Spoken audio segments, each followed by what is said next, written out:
Stay tuned for the Joan Quinn Profiles. As an editor for Andy Warhol's Interview, the Los Angeles Herald-Examiner, LA Style, and Detour magazines, Joan covered the social set, the Hollywood hotshots, the international art scene, the mysteries of food, the excitement of travel, and the fabulous world of fashion. Joan continues to find creative people on the cutting edge who make things happen. Here's Joan Quinn. Hi, I'm Joan Quinn, and welcome to the Joan Quinn Profiles. Our guests in the studio today are Bruce Whidden and artist Vahe Berberian. You'll notice some of Vahe's work on the set, and he'll talk about it when he comes back after the break. Bruce Whidden is a native Californian. He went to school at Cal State Northridge. He's worked in the legislature, and now he's working in the public relations field. Bruce, how did you get into the public relations field? Well, it's not that hard a jump. They say that politics and entertainment is much the same game. It's just the politicians wear suits. That's the difference. And that's the difference. It's a personality. It's a people-driven industry, and going into entertainment is really quite a natural. Who did you work for when you were working in the legislature? And let's go back to Northridge. Yes. Because that's where it has to start, right? Right. The next job is doing something like that? When I graduated with a degree in history and political science, I went to work for Assemblyman Bob Klein, who was representing Northridge in what was then the 37th Assembly District. Did you just know him, or did you want to go into politics? I've always been politically active, very interested. He was the local politician. I knew him socially. Then I got a call after I graduated that there was a space open on staff from a friend who was already on staff. Went to work for Bob. It was a short tenure. He was running for the Senate and lost to Ed Davis. Oh, then our police chief, the Davis. Former police chief, right. Ran for governor, then he ran for senator, stayed in Right. Senate for many years. He stayed in the Senate. He stayed in the Senate. He actually, I went to Spain with Ed Davis during the time of the Olympics. We took some of Olympic memorabilia to the King of Spain. Wow. So maybe you To were Juan Carlos. Yes, to Juan Carlos. Very impressive. Then, after Bob left office, his chief of staff went over and worked for a rather infamous legislator named Allen Robbins. Yes. And she called me and said, "We have a position here. Would you care to talk about it?" I did, and I joined Allen's staff for several years. Left, went back to college and got another degree in journalism. And after I graduated again, looked around, and Marion LaFollette had a position as a field representative. She called, we agreed, I went to work, and in about 4 months was her chief of staff, and stayed through the remainder of her tenure, the 2.5 years. Were you being fulfilled in your political needs at that time, Yes. whatever they were? It's very important for me to be in a position where you're making a difference. And my job with these three legislators was to make the system work for the constituents. And they were, all three of them, Alan, Bob, and Marion, were very constituent-oriented. Alan survived as long as he did because of his constituent service. And do you think that you had a really good hand in it because you were a native Californian, because you had your fingers out through the community? Being a native, representing the area where I grew up, where I ended up buying a home, the home I grew up in, actually. Is that right? I did. For all these years All you these lived years, in the same I came house? back to the house after my mother passed away. My father sort of abandoned it, and I ended up buying it, and have remodeled it. Then the earthquake remodeled it again, and I remodeled it again. So you kind of stayed in this little circle. The house moved a great deal, but I stayed exactly the same. Stayed in the same circle. You know, my partner and I are working on the house, and we always say that if we ever finish it again, we'll have another earthquake. So we're going to make it a Winchester house and just keep working on it and save the city all that money. Yeah, but it does help if you're working yes. in to know local the politics. community, to know what the needs of the community, and then take that information to Sacramento, to be the eyes and the ears, so to speak. So when you did graduate from Northridge, did you really think that you were going to do this kind of thing? What was Never thought of entertainment at that stage. Where you are now? Or, where I am now. Or entertainment, politics, Either one. They are sort of entertaining. It's indoor sport. I always knew I wanted to be politically active, and to be paid for being politically active is even better. So that did fulfill that need and that want. Entertainment actually started with Robbins because we worked, he sat on what was then called the Motion Picture Council, which is today's California Film Board. Is it the California Film Commission? Which I was appointed to. Right, that's the evolutionary I thought it was the Sports and Entertainment Council, because there's a big LA Sports and Entertainment Council. Who knows? Who knows? Bureaucracy is, if nothing else, mysterious. But we've got to keep film in California. Yes, and we've got to work a way so the municipalities will work together so that filming stays here. Yeah, well, you know a lot about that. But let's get into PR. PR. Public relations. Why do people need it?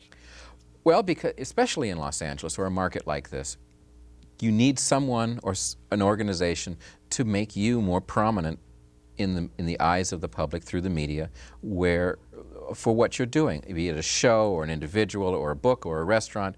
If you can't rise above this, Los Angeles, there's millions of things to do. Every single day you can do something different. And if you're a show, you've got to compete with Disneyland, with movies, 50, 60 openings a year. You've got to compete with I mean, if you're a theater, if you're a theater, I see. If you're a show that comes in from out of town or that's homegrown even, La Jolla comes up with wonderful productions that go right into New York and wins enough Tony Awards to be ballast on a ship. Isn't that great? But so you brought New York productions in. Is that how you started? You work for Davidson and Choi right now. Davidson and Choi Publicity, which is probably the preeminent live entertainment PR firm in California. Handles most of the large shows, the independent large shows that come to the Schubert, sometimes into the Pantages, though they have their internal people, or into the Music Center. Ragtime was a show that I got a great deal of experience and joy out of. Did you just start? Was that when you started? I was about 6-8 months into it when Ragtime came, and I was able to do Ragtime from first rehearsal to the last curtain. And when you say first rehearsal, do you go to those rehearsals as a public relations we person? were at rehearsal with the media. We were there with for the very first time that Marcia Mitzman Gavin sang Back to Before, it was on camera. She had never sung it before. Is that right? And Frank Galati, who was the director, is a fabulous man. Well, does that help you, obviously, in your work? The more you can know about the cast and the creative process of a show, the easier it is to promote it. And we learned a great deal from that rehearsal process. Then we had an association, because it was based on E.L. Doctorow's novel, with the Los Angeles Public Library during the centennial year. So do you arrange that? Do you arrange all of those? Yes, we arrange those promotions. That's part of what you do? Davidson Choi does everything except paid advertising. So you don't just do an interview and walk away from never. it, or have something. Now, let's have a little inside gossip here. Okay. When you're doing a big show like that, are the stars vying for your attention? I want Bruce Whidden and kind of like coming around to you. They don't. They eventually get to know me. I got to be very friendly with many people backstage. They first want Judy Davidson and they want Tim Choi's attention. But what I mean is, are they like trying to get? Yes, many of them are more publicity. They're very PR savvy. Brian Stokes Mitchell and Marcia Mitzman Gavin and John Rubenstein, or in the show that we're currently handling, When Pigs Fly, they know the advantage to be on the media. So they're willing to do these extra things. They do 9 shows a week. They have a long schedule. Ragtime was 3 hours long. Right. Pigs is only 2 hours long, but still it's a major show, a major energy for a 5-member cast.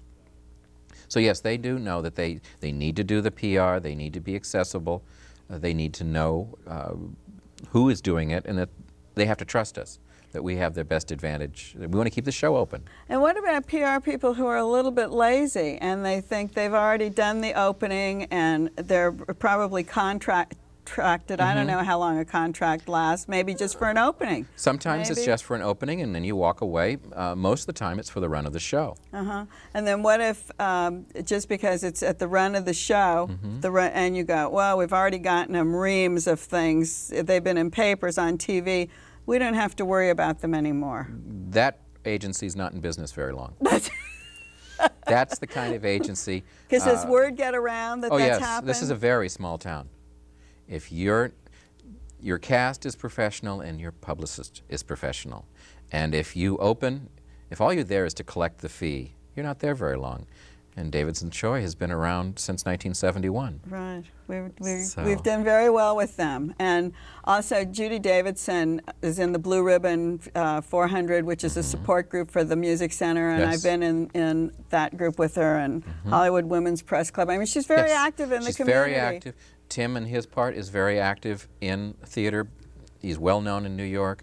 When shows come to California, They go they right. look for a venue and they look for a publicist. So do you help get the venue too?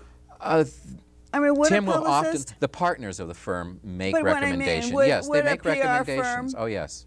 If someone says, we want to be in this theater, they can say, well, that theater is in an area that is recovering or is a difficult area for audiences to get to, or there's nothing, there's no services around that. It's not as I good a venue as this venue. So there's so many things that really have to be known that I don't think the general public realizes There's or a great deal of understands. homework that has to be done before that first curtain goes up. And you do it. And we try to do it. An optimum situation, we come into a show 8 weeks before it opens. Oh, that's a good point. So that we can be involved in, sometimes we're involved we're there when they're casting. We don't do casting decisions or even advice, But you but kind of- we're sometimes there and we see it going together and we learn more and more about the show, and it's a good foundation for us.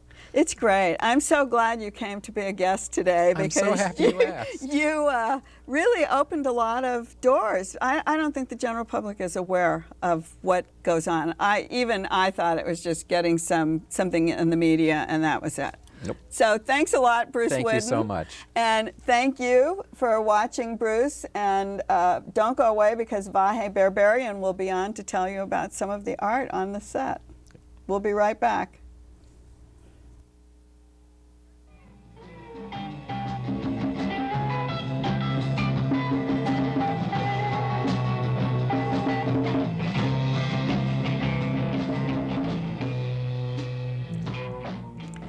Hi, I'm Joan Quinn, and we're back with artist Vahe Berberian, who was born in Beirut, Lebanon. He thrived in a cultural milieu with a family and friends who were very active in the arts. However, when he came to the United States, he attended Woodbury College and graduated with honors in journalism. Vahe, your bio says that you're a painter, actor, writer, playwright. What are you? Or are we back to this idea of an artist can do everything? I guess so, yes. It's a combination of all of it. Because I grew up in the theater. I was a theater rat. And I grew up in a family where my father had 4,000 books, at least. We lived in a one-bedroom apartment which was full of books. And so he was a draftsman. My mother was a good painter. I grew up in that milieu, and theater is the combination of all of this: the writing, the composition on the stage, the acting, and everything. So I felt comfortable doing all three. Did you act first, or did they always just combine? They're always together. They were always together. Yes, I remember years ago when I went back and I was looking through my things, and I found books and books of things that I had written when I was very young, maybe 10 years old. I had written stories, novels, and In Beirut? Were you in Beirut? Yes, and one page was writing and the other page was drawing. In case I wasn't able to explain Is that in writing, right? I had to, You were show. illustrating your Yes, work. Yes, this is when I was 10 years old. So did you just continue it, or yes. how did journalism come into it? Journalism, well, when you're a writer, I guess I did it also to please my parents. I had to have some kind of degree, something to show them that, okay, their investment was sound, even though I knew I wasn't going to do any. Well, for a while I worked for a newspaper. I wrote movie reviews for a while. Oh, you did. So yeah, you tied it into entertainment, which is good. The thing is, I think parents always look for a degree in something other than painting, acting, yes, exactly. and writing novels. Yeah, yeah. For them, that was, yeah.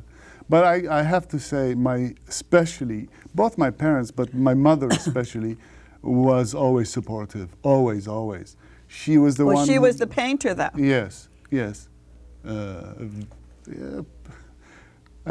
Still, I mean, she's a devout Christian, and she a lot of the time she distances herself from me because she not necessarily approves of what I do in terms of my novels and writing and stuff. But are they too racy?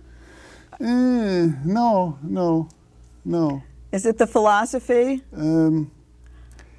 Well, my mother thinks it's too. Well, I guess it is racy, yes, and also because of the sexual content. That's what I mean. Yes, is it too? Because saying that she's a devout Christian doesn't really say much usually for Armenian people, because Armenians are known to be the first Christian country to take Christianity on. Yes. So I think we all feel, in a way, that we started Christianity. It's so true. You've got to go one step further than that. True. Well, in my case, there's also the fact that my mother had decided that I was going to be a priest. Oh, well, then that's a little different. So, yeah, at 16, when I came home one day and said, "Mom, I don't think there's God," oh, she was crushed. She was, you know. Well, I don't think you would have been so good in the seminary then, would you? But is that painting was an outshoot of that in a way? Because I mean, I see the inner soul in the paintings, especially this one that we have here. Well, I should say, well, maybe this is, but the assemblages are not necessarily representative of what I do best or most. I work mostly with acrylic on large canvases, and in a way, painting, if I'm not acting, because acting keeps me sane.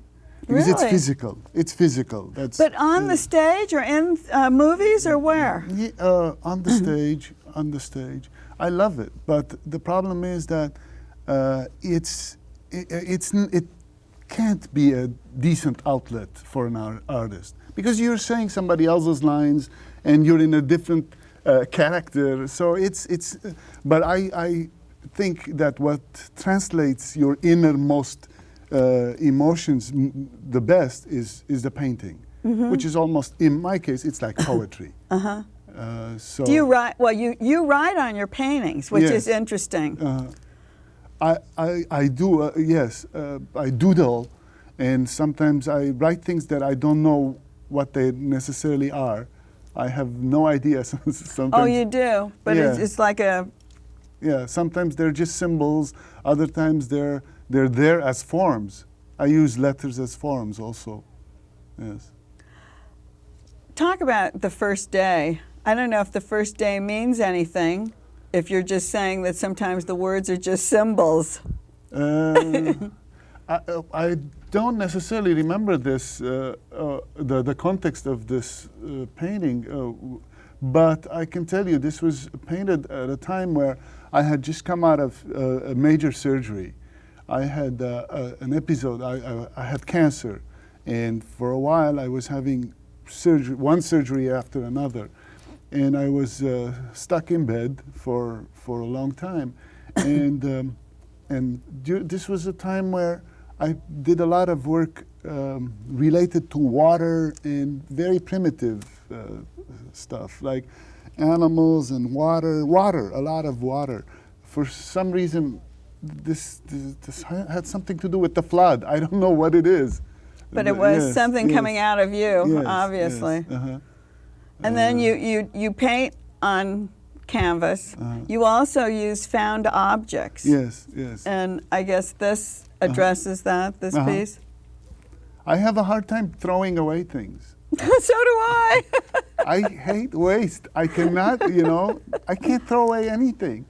And the only way that I can make use of them is use them in my paintings or, assemblages. And I enjoy doing that.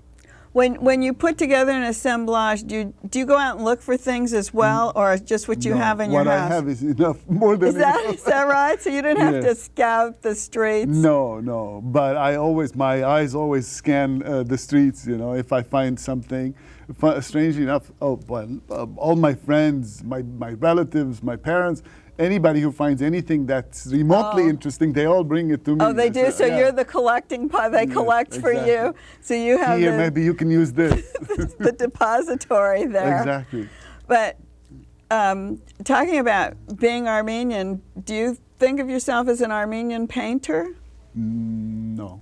You don't like that label? Well, it's inevitable. If I am an Armenian, I am an Armenian painter.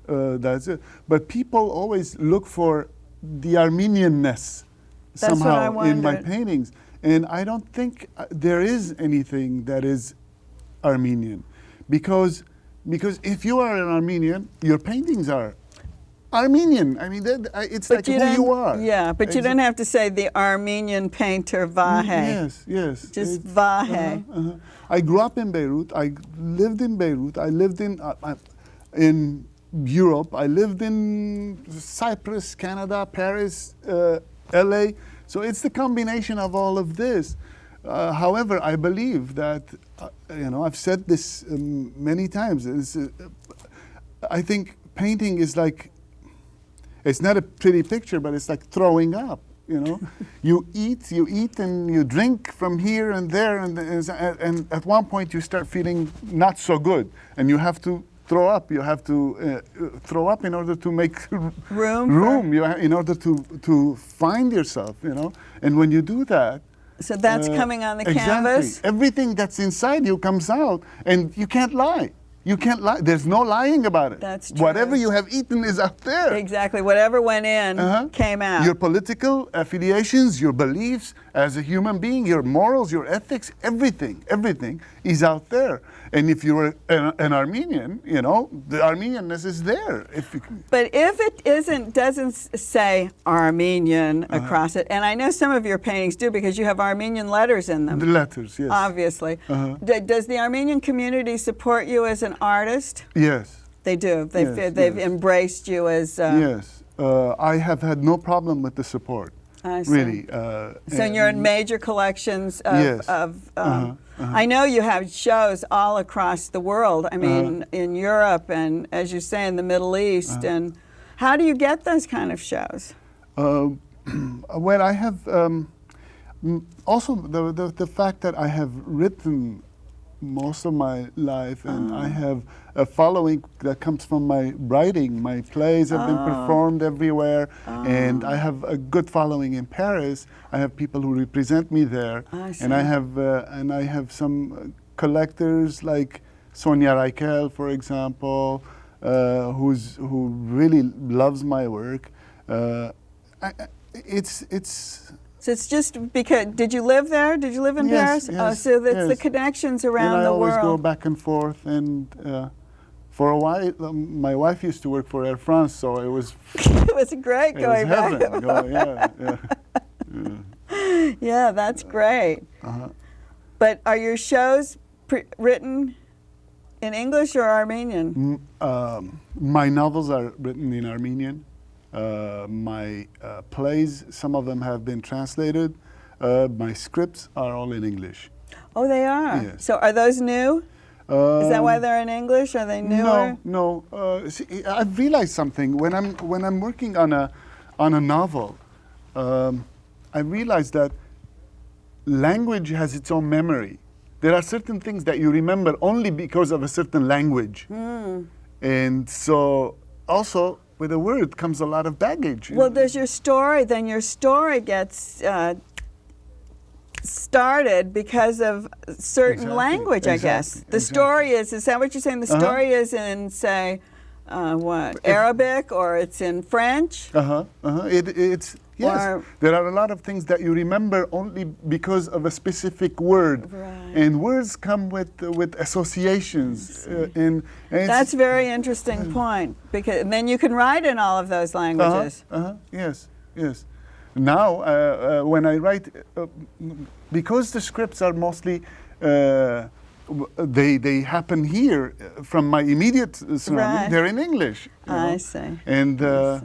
And I have no problem with that. Have any of them been performed in Los Angeles? The plays have been, one of my plays had a long run in Edinburgh and at the in festival? London, yes. Or And then it had a run in London. Now it's being produced in Sacramento. what's the name of it? Pink Elephant. Pink Elephant. And what kind of story is it? This was written a while back. It's about a group of actors in Beirut during the war rehearsing for a play that they will perform the next day. And but there's bombardment going on, and no one's sure if they will be able to perform it.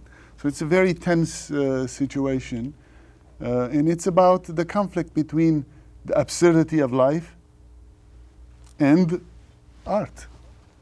You know, and I think most of my work revolves Deals. around that. Yes. I think that's exactly what happens to us, the absurdity of life and art. Otherwise, how could we live? I mean, Exactly. I always feel we need art in our lives to even get through the day, even if it's looking at these beautiful roses from the flower shop, or your paintings, or the set that Kathleen Spiegelman sends in.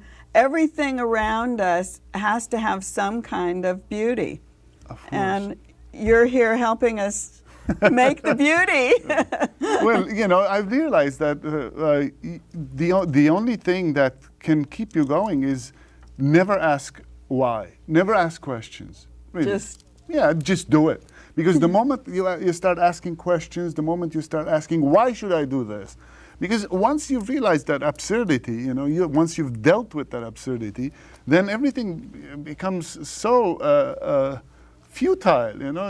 Why paint? You know, you're Exactly. not Why do anything? Yes. And we could go on for this show forever and ever, but we have to stop right now. Okay. So I want to thank you for coming on. Thanks a lot. Thank you. Thank you, and thanks for bringing your paintings for Thank us you. to see. And don't forget to keep writing. 777 South Figueroa, 40th floor, Los Angeles 917. And we'll see you next time on the Joan Quinn Profiles.